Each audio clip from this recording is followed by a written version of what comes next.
আলুর পরোটা। তার জন্য আমি পেঁয়াজ আর হচ্ছে কাঁচা ঝাল আর 4টা শুকনো ঝাল একসাথে করে ভাজি করে আলুটা ভর্তা করে নিলাম।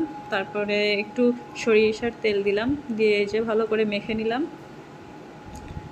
মেখে নিয়ে তারপরে এই যে এই আলুগুলো রেখে দিলাম এখানে। দেওয়ার পরে এই যে একটু ভাগ ভাগ করে রাখলাম, যে কয়টা বানাবো সেই কয়টা পিস করে রাখলাম।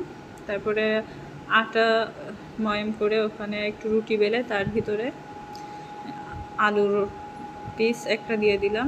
দেওয়ার পরে ওইটা একটু গোল করে নিলাম আটার দলাটা। তারপরে হচ্ছে যে এখানে রুটি বেলবো।